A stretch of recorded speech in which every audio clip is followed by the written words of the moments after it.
வாசிக்கலாம். 1 கொரிந்தியர் புஸ்தகம் 3ஆம் அதிகாரம் 21 பாருங்க. இப்படி இருக்க ஒருவனும் மனுஷரை குறித்து மேன்மை பாராட்டாது இருப்பானாக. எல்லாரும் சேர்ந்து வாசிங்க. எல்லாம் உங்களுடையதே. இப்ப 23வது வசனம், நீங்கள் கிறிஸ்துவனுடையவர்கள், கிறிஸ்து தேவனுடையவர். அப்படியே பாருங்க, அசெண்டிங் ஆர்டர்னு சொல்றாங்க. அப்படியே கீழே இருந்து மேலே போற மாதிரி சொல்லியிருக்குது.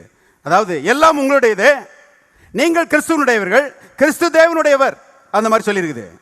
இதை அங்கிருந்தும் கீழே கொண்டு வரலாம் பாருங்க. மேல இருந்தும் டிசெண்டிங் ஆர்டர்லையும் சொல்லலாம். கிறிஸ்து தேவனுடையவர், நீங்கள் கிறிஸ்துவனுடையவர்கள், எல்லாம் உங்களுடையதே. இது எப்படி இருக்குது பாருங்க. எல்லாரும் சொல்லுவோம், கிறிஸ்து தேவனுடையவர், நான் கிறிஸ்துவனுடையவன், எல்லாம் என்னுடையதே.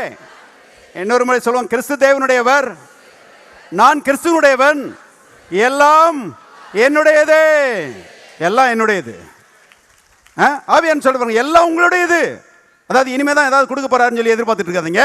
எல்லாத்தையும் கர்த்தர் உங்கள்கிட்ட கொடுத்துட்டாரு. அதை பற்றி ஒரு அறிவிப்பை ஆவியானவர் கொடுக்குறாரு. எல்லாம் உங்களுடையதே.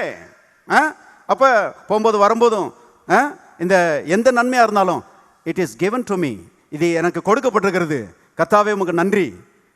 சுகம் வேணுமா, எனக்கு கொடுக்கப்பட்டிருக்கிறது. பலன் வேணுமா, எனக்கு கொடுக்கப்பட்டிருக்கிறது. ஞானம் வேணுமா, எனக்கு கொடுக்கப்பட்டிருக்கிறது. அறிவு வேணுமா, கொடுக்கப்பட்டிருக்கிறது. கர்த்தாவே இவைகளெல்லாம் எனக்கு தந்திருக்கிறபடியால் உமக்கு நன்றி என்று சொல்லும் போது பாருங்க, அதுதான் அந்த சின்ன ஜெபம் தான் பெருக்கமான பலனை நம்முடைய வாழ்க்கையில கொண்டு வரும் என்பதை தெரிந்து கொள்ளுங்கள்.